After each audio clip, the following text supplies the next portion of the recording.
दोस्तों नमस्कार। दोस्तों, आज आपके सामने कुछ महत्वपूर्ण समाचार लेकर के हाज़िर हुआ हूँ, कल की भाँति। और आशा है आपको ये समाचार अच्छे लगेंगे और उनका विश्लेषण भी करने की कोशिश करूँगा। आज मैं आपके सामने 5 समाचार लेकर के आया हूँ। उसमें पहला समाचार ये है कि कांग्रेस के भूतपूर्व उप मुख्यमंत्री महाराष्ट्र के अशोक चौहान ने आज मुंबई में भाजपा कार्यालय में देवेंद्र फडणवीस और बीजेपी के प्रदेश अध्यक्ष बावनकुले के सामने भारतीय जनता पार्टी ज्वाइन कर ली है। दूसरा समाचार यह है कि इस बार सोनिया गांधी रायबरेली से लोकसभा के इलेक्शन नहीं लड़ेंगी। वो राजस्थान से कल माने बुधवार को नामांकन दायर करेंगी। तीसरा समाचार यह है कि जो किसान आंदोलन चल रहा है, वो कुछ हिंसक हो गया है, उसके बारे में थोड़ा बात करेंगे। चौथा यह है कि आज prime minister Narendra Modi Dubai में थे, यूएई में, अबू धाबी में थे और वहाँ पर आज उन्होंने जायद स्टेडियम में करीब 60,000 जो हमारे भारतीय वहाँ पर अप्रवासी भारतीय रहते हैं, उनको संबोधित किया और कल वो वहाँ पर स्वामीनारायण मंदिर में जो बना है वहाँ पर अबू धाबी में, उसका उद्घाटन करेंगे या प्राण प्रतिष्ठा का कुछ जो प्रोग्राम है वो करेंगे। और आखिरी है कि वो एक उत्तर प्रदेश में जो राम का दुश्मन है, स्वामी प्रसाद मौर्य, उसने समाजवादी पार्टी छोड़ दी है। तो ये 5 समाचार मैं आपके सामने लेकर के आया हूँ। अब मैं आपको पहला समाचार थोड़ा विस्तार में बताता हूँ।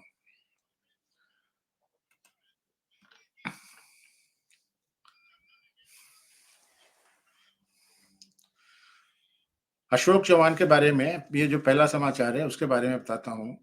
लोकसभा चुनाव से पहले महाराष्ट्र के पूर्व मुख्यमंत्री अशोक चौहान कांग्रेस छोड़ करके भारतीय जनता पार्टी में शामिल हो गए हैं।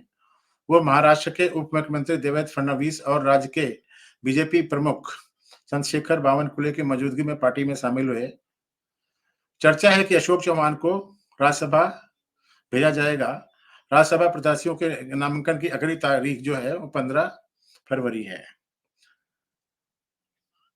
उन्होंने 12 तारीख को इस्तीफा दे दिया था, तभी से उनके बीजेपी जाने के कयास लगाए जा रहे थे।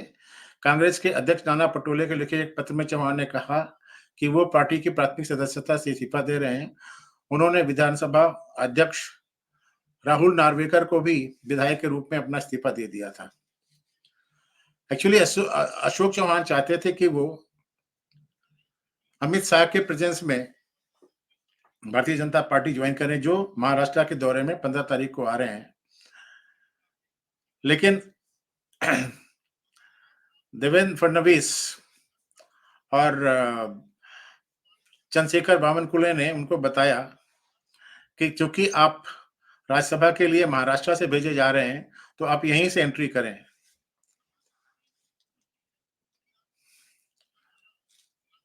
कयास लगाए जा रहे हैं कि कुछ और कांग्रेस के जो एमएलए हैं, शायद कुछ 22 एमएलए की बात हो रही है, वो भी मेरे ख्याल में कांग्रेस को छोड़ देंगे और बीजेपी में आएंगे। इसमें एमएलसी अमर राजूरकर का नाम भी शामिल है। बीजेपी ज्वाइन करने से पहले अशोक चौहान ने कहा कि वो सत्तारूढ़ बीजेपी में शामिल होंगे। उन्होंने मीडिया से कहा, मैं मुंबई स्थित बीजेपी कार्यालय जाकर पार्टी में शामिल हो रहा हूँ। आज मेरे जीवन के लिए राजनीतिक करियर की शुरुआत है, नए राजनीतिक करियर की शुरुआत है। अशोक चौहान भारत के भूतपूर्व गृह मंत्री शंकर राव चौहान के पुत्र हैं और इन्होंने 2 बार शायद लोकसभा का और 5 बार विधानसभा का इलेक्शन जीता था। वो 2008 या 9 में जब विलासराव देशमुख 2008 के मुंबई में जब आतंकवादी हमला हुआ था, उसके बाद जब उन्होंने इस्तीफा दिया था, तब उनको वहाँ पर मुख्यमंत्री बनाया गया था महाराष्ट्र का। और बाद में जब आदर्श सोसाइटी का मामला खुला था, तो सोनिया गांधी ने उससे इस्तीफा ले लिया था। इसके अलावा कांग्रेस के 2 और दिग्गज, एक बांद्रा के बाबा सिद्दीकी ने कांग्रेस छोड़ दी है और उन्होंने अजीत पवार ग्रुप एनसीपी को ज्वाइन कर लिया है। और मिलिंद देवरा ने जो 14 जनवरी को जिन्होंने इस्तीफा दिया था कांग्रेस से, उन्होंने एकनाथ शिंदे की शिवसेना को ज्वाइन कर लिया है। तो ये अशोक चौहान के बारे में है। अब 15 तारीख को जब बीजेपी के राज्यसभा के महाराष्ट्र की जो लिस्ट निकलेगी, उसमें इनका नाम आ जाएगा।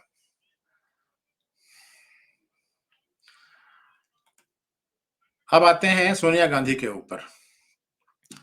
दोस्तों, आपको याद होगा कि रायबरेली और अमेठी या रायबरेली या सुल्तानपुर, ये 2 ऐसी सीटें थी जो कांग्रेस अपनी बपौती समझती थी। जवाहरलाल नेहरू फूलपुर से इलेक्शन लड़ते थे और जब इंदिरा जी ने इलेक्शन लड़ना शुरू किया, तो उन्होंने रायबरेली से इलेक्शन लड़ना शुरू किया था। जब संजय गांधी ने इलेक्शन लड़ा 1977 का, तब उन्होंने अमेठी से इलेक्शन लड़ा था और पहला इलेक्शन रायबरेली से इंदिरा जी और अमेठी से संजय गांधी इलेक्शन हार गए थे। लेकिन उसके बाद में फिर से रायबरेली से इंदिरा जी जीती और अमेठी से संजय गांधी जीते। संजय गांधी के ना रहने के बाद वहां पर जब इलेक्शन हुए, तो वहां पर कैप्टन सतीश शर्मा को शायद टिकट दिया गया था और वो एमपी बने थे। उसके बाद जब राजीव गांधी ने इलेक्शन लड़ा, तो वहां पर राजीव गांधी को 2004 में 1984-85 में जब इलेक्शन हुए, तो रायबरेली से राजीव गांधी ने इलेक्शन लड़ा था अमेठी से और वहां से जीते थे। उसके बाद जब राजीव गांधी नहीं रहे, तो सोनिया गांधी ने वहां से इलेक्शन लड़ना शुरू किया और वो वहां से कंटिन्यूअसली एमपी रही। 2019 के इलेक्शन में उत्तर प्रदेश में कांग्रेस को सिर्फ एक सीट मिली थी रायबरेली से, वो सोनिया गांधी की सीट थी। अमेठी से उनके सुपुत्र, जो हमेशा प्राइम मिनिस्टर के कैंडिडेट बनने को तैयार रहते हैं, राहुल गांधी, वो इलेक्शन हार गए थे और उन्हें पहले से मालूम पड़ गया था कि शायद हम इलेक्शन हारने वाले हैं। इसके लिए उनको केरला के वायनाड से भी खड़ा किया गया था और वहां से वो इलेक्शन जीत गए थे। अब सोनिया गांधी ने फैसला किया है कि वो रायबरेली से इलेक्शन नहीं लड़ेंगे। इससे मालूम पड़ता है कि कांग्रेस को मालूम है कि उत्तर प्रदेश में क्या हाल है। रायबरेली में अखिलेश प्रताप सिंह की पुत्री अब की बार भारतीय जनता पार्टी की तरफ से कैंडिडेट होने वाली हैं और मुझे नहीं लगता कि अब की बार रायबरेली से कांग्रेस जीतने वाली है। मीडिया वाले एक शगुफा छोड़ रहे हैं कि रायबरेली से छोड़ करके और राजस्थान से अगर ये मिनिस्टर राज्यसभा में घुस रही हैं, तो हो सकता है कि वहां से प्रियंका गांधी को लड़ाया जाए। मुझे नहीं लगता कि रायबरेली से प्रियंका गांधी को लड़ाएंगे, क्योंकि उत्तर प्रदेश में कांग्रेस की जो हालत है उसको देख करके और प्रियंका गांधी के पहले इलेक्शन में ही हारने का जो क्या बोलते हैं धब्बा, दाग, वो कांग्रेस झेल नहीं सकती। खैर, दोनों ने मतलब माँ बेटे ने कांग्रेस की ऐसी हालत कर दी है कि इनको उत्तर प्रदेश जैसी स्टेट में लोकसभा की सीट लड़ने को नहीं मिल रही है।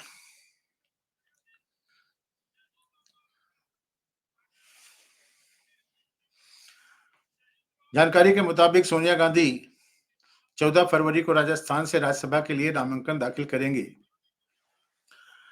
नामांकन दाखिल करते समय राहुल गांधी और प्रियंका वाड्रा भी उनके साथ मौजूद रहेंगी। राहुल गांधी भारत जोड़ो यात्रा पर निकले हैं, जिसकी कल यानी बुधवार को छुट्टी घोषित की गई है और राहुल गांधी कल ही दिल्ली भी पहुंच रहे हैं। माना जा रहा है कि वो सोनिया गांधी के नामांकन में दाखिल होने के लिए एक दिन की छुट्टी पर दिल्ली आ रहे हैं। कांग्रेस ने विधायकों को जयपुर बुलाया। राजस्थान में सोनिया गांधी के स्वागत के लिए कांग्रेस ने तैयारियां शुरू कर दी हैं। पार्टी ने राज्य के अपने सभी विधायकों को जयपुर बुला लिया है। उनके स्वागत कार्यक्रम और चुनावी तैयारियों को लेकर मंगलवार को पूर्व सीएम अशोक गहलोत के निवास पर कांग्रेसी नेताओं की बैठक हुई। शाम को यह बैठक शुरू हुई, जिसमें अशोक गहलोत के अलावा पूर्व विधानसभा अध्यक्ष डॉक्टर सीपी जोशी, प्रदेश कांग्रेस अध्यक्ष गोविंद संघ दोतादरा सहित अन्य नेता मौजूद थे। राजस्थान में विधानसभा चुनाव कांग्रेस के हार जाने के बाद सोनिया गांधी का पहला दौरा हो रहा है, इसलिए नामांकन दाखिल करने के साथ ही वो पार्टी नेताओं के साथ संगठन की स्थिति पर चर्चा कर सकती हैं।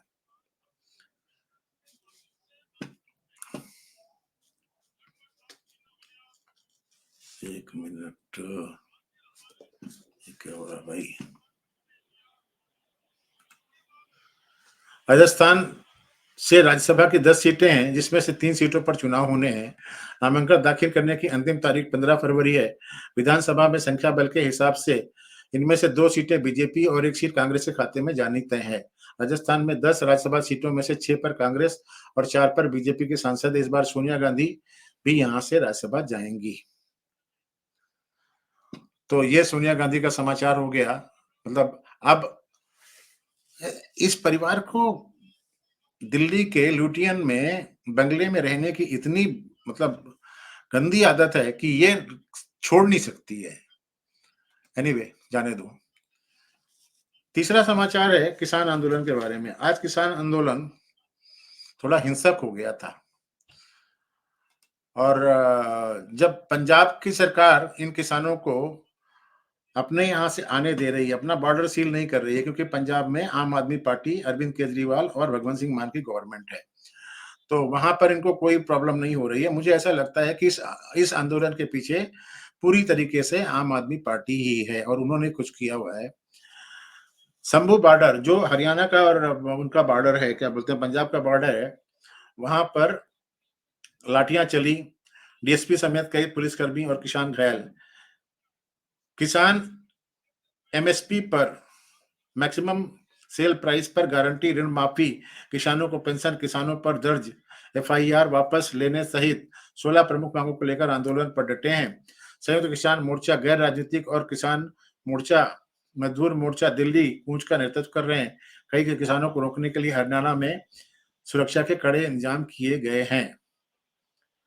किसानों को दिल्ली कूच के ऐलान से पहले दिन मंगलवार को खूब हंगामा हुआ। किसानों ने शंभू बॉर्डर पार करने का प्रयास किया तो रोकने के लिए पुलिस ने आंसू गैस से गोले छोड़े और रबर की गोलियां दागी। इस दौरान अंबाला कैंट के डीएसपी समेत कई पुलिसकर्मी, किसान घायल हो गए। 10 बजे किसानों ने दिल्ली की ओर कूच किया। इसमें पहले दप्पड़, लहरी, लालड़ू में चंडीगढ़ अंबाला नेशनल हाईवे के किनारे श्री गुरुद्वारा साहिब के बाहर किसान नेता अपने ट्रैक्टरों के साथ एकजुट हुए। गुरुद्वारा साहिब में माथा टेक कर और लंगर छक कर दिल्ली के लिए रवाना हुए। 12 बजे किसान आंदोलनकारी शंभू बॉर्डर पर पहुंचे, जहां हरियाणा पुलिस ने 5 से 6 स्तर की बैरिकेडिंग कर रखी थी। 12 से 2 बजे के बीच पुलिस ने किसानों को रोकने के लिए कहा। नहीं मानने पर आंसू गैस के गोले छोड़े गए। इसके बाद ड्रोन का इस्तेमाल कर भी आंसू गैस से गोले फेंके गए। जवाब में किसानों ने भी पथराव किया। 3 बजे पुलिस ने किसानों पर रबर की गोलियां चलाई। 4 घंटे में करीब 80 आंसू गोले के गोले दागे गए। 4 बजे किसानों ने पहली बैरिकेडिंग हटाई। हालात बेकाबू होते देख हरियाणा पुलिस और अर्धसैनिक बलों की टुकड़ी ने शंभू बॉर्डर पर करीब 18 किसान आंदोलनकारियों को पकड़ा। से बुजुर्ग और युवक आंदोलनकारी शामिल थे। शाम 5 बजे पंजाब से लगभग 2,500 किसान शंभू बॉर्डर पर डटे हुए। पुलिस भी पूरी तरह से मुस्तैद है। तनाव की स्थिति बनी हुई है। दोपहर 12 बजे से शाम 4 बजे के बीच करीब 4 घंटे शंभू बॉर्डर पर तनाव रहा। काफी जद्दोजहद के बाद किसान आंदोलनकारी पहली बैरिकेडिंग को तोड़ने में काम रहे। किसानों को उग्र होता देख हरियाणा पुलिस ने आंसू गैस से गोले दागे। 4 घंटे में करीब 80 आंसू गैस से गोले दागे गए। मंजर देखकर ऐसा लग रहा था मानो किसानों और पुलिस के बीच जंग चल रही है। शंभू बॉर्डर पर हरियाणा पुलिस ने 5 से 6 स्तर की बैरिकेडिंग कर रखी थी। किसानों को यहां से आगे बढ़ने को लेकर देर शाम तक मशक्कत जारी रही। आंसू गैस के गोलों और पथराव में अंबाला कैंट के डीएसपी समेत 4 पुलिसकर्मी, 3 रैपिड फोर्स के जवान घायल हो गए थे। शंभू बॉर्डर पर करीब शाम 5 बजे तक 2 से 2,500 किसान डटे हुए हैं। किसानों ने बैरिकेडिंग तोड़ने के लिए एक ट्रैक्टर ट्राली सहित बैरिकेडिंग में भिड़ा दी थी। हरियाणा में शंभू सीमा पर पुलिस ने आंसू गैस के गोले छोड़े और प्रदर्शनकारियों ने पथराव किया। वहीं जींद जिले में दोनों राज्य की सीमा पर प्रदर्शनकारियों के खिलाफ आंसू गैस का इस्तेमाल किया गया और 18 लोगों को गिरफ्तार किया गया है। अब सवाल ये है कि ये किसान आंदोलन इस समय चल क्यों रहा है? मुझे पक्का यकीन है कि ये जो आंदोलन है, ये अरविंद केजरीवाल और आम आदमी पार्टी ही करवा रही है। पूरे हिंदुस्तान में और जगह भी किसान हैं, वहाँ वो लोग आंदोलन, हमेशा पंजाब वाले ही आंदोलन क्यों करते हैं? पिछली बार ये लोग करीब 8-10 महीने तक दिल्ली में पड़े रहे थे और कितना बवाल काटा था। ये चाहते हैं कि इलेक्शन के टाइम में मोदी की इंटरनेशनल जो इमेज बन रही है, वो खराब हो जाए। लेकिन मोदी सरकार ने अब की बार ठान के रखा है कि इनको दिल्ली घुसने नहीं दिया जाएगा। 3 मंत्रियों को चंडीगढ़ में भेजा गया है उनकी बातों को करने के लिए और उनकी बातें कुछ मान भी ली गई हैं और कुछ माँगों के बारे में उन्होंने बोला कि हमको थोड़ा-सा टाइम चाहिए। लेकिन ये अपनी माँगों पर अड़े हुए हैं। देखेंगे कल क्या होता है, 14 तारीख को क्या होता है। तो ये है फार्मर प्रोटेस्ट के बारे में।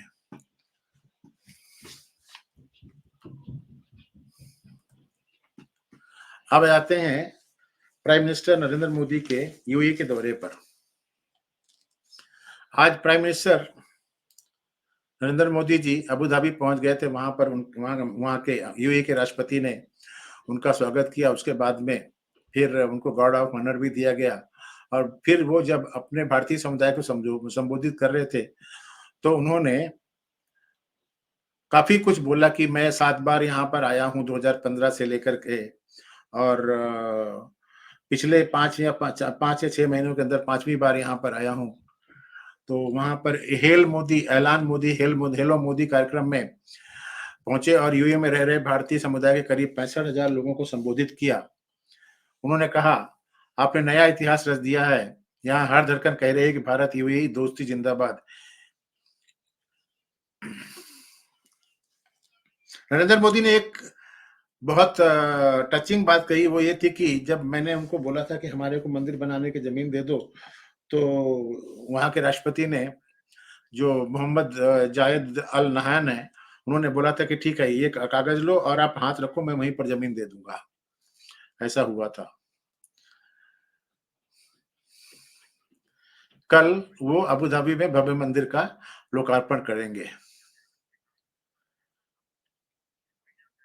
प्राइम मिनिस्टर ने 14 फरवरी को राजधानी अबू धाबी के इस देश में पहले हिंदू मंदिर का उद्घाटन किया। उद्घाटन करेंगे। 2014 में प्रधानमंत्री के बनने के बाद प्राइम मिनिस्टर मोदी का ये 7वां दौरा है। वे पीएम के तौर पर पहली बार अगस्त 2015 में यूएई आए थे। उन्होंने 2018 और 19 में भी यूएई का दौरा किया था। 2019 में यूएई सरकार ने मोदी को देश के सर्वोच्च नागरिक सम्मान ऑर्डर ऑफ जायद से नवाजा था। मोदी जून 2022 और जुलाई 2023 में दुबई गए थे। इस दौरान राष्ट्रपति अल नयान ने उन्हें फ्रेंडशिप बैंड भी बांधा था।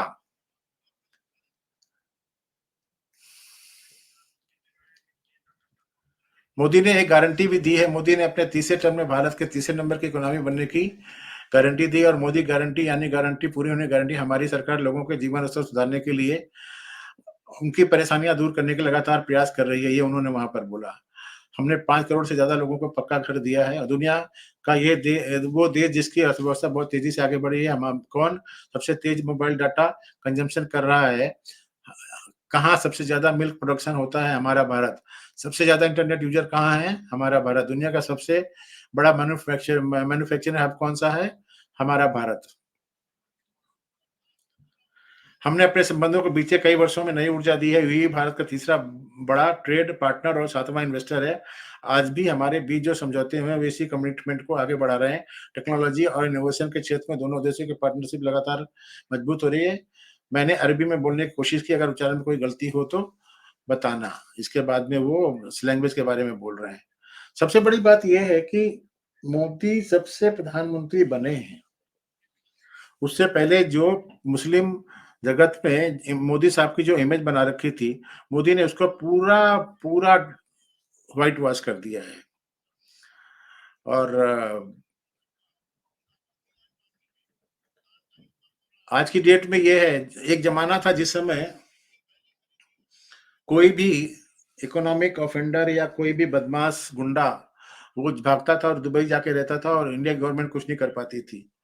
आप लोगों को याद होगा 1999 में दिसंबर के महीने में जब हमारा हवाई जहाज इन्होंने हाईजैक किया था, तो उसको ये लोग दुबई लेके गए थे, लेकिन इंडिया गवर्नमेंट कुछ नहीं कर पाई थी।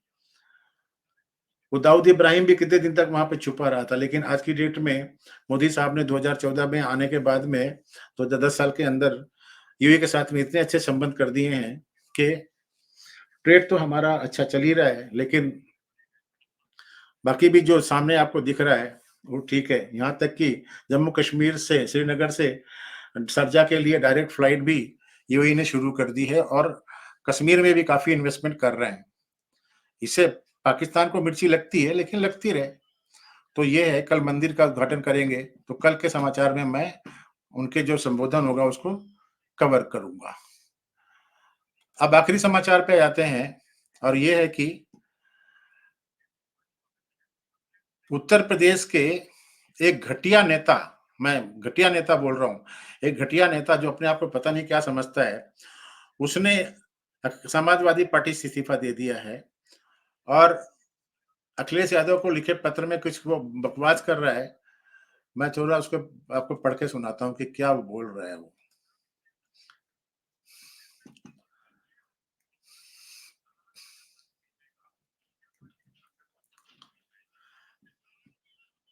अपने विवादित बयानों को लेकर अक्सर चर्चा में रहने वाले स्वामी प्रसाद मौर्य ने मंगलवार को समाजवादी पार्टी के राष्ट्रीय महासचिव पद से त्यागपत्र दे। हालांकि मौर्य सपा से एमएलसी बने रहेंगे। मौर्य ने पार्टी अध्यक्ष अखिलेश यादव के नाम लिखा त्यागपत्र सोशल मीडिया मंच एक्स पर साझा किया। उन्होंने कहा कि वो बिना पद के भी पार्टी को मजबूत करने के लिए तत्पर रहेंगे। स्वामी प्रसाद मौर्य श्री रामचरितमानस और सनातन धर्म के साथ-साथ अयोध्या के राम मंदिर में प्राण प्रतिष्ठा को लेकर भी कई विवादास्पद बयान दे चुके हैं, जिससे उनकी पार्टी में ही विरोध हुआ। प्राण प्रतिष्ठा के औचित्य पर सवाल उठाने पर विधानसभा में सपा के मुख्य सचेतक मनोज पांडे ने हाल ही में उन्हें विक्षिप्त व्यक्ति कहा था। ये है। तो इन्होंने इस्तीफा दे दिया है। अब आगे क्या होता है वो देखा जाएगा। तो ये 5 समाचार थे जिनको मैं आपके सामने शेयर करना चाह रहा था। आशा है आपको ये वीडियो अच्छा लगा होगा। आप मेरे वीडियो को लाइक करें, दोस्तों यारों के साथ सोशल मीडिया में शेयर करें, मेरे चैनल को सब्सक्राइब करें और मेरे चैनल की मेंबरशिप लेने की कोशिश करें। मिलते हैं कल बाकी समाचारों के साथ, जो कल समाचार होंगे उनमें। तब तक के लिए नमस्कार, जय हिंद।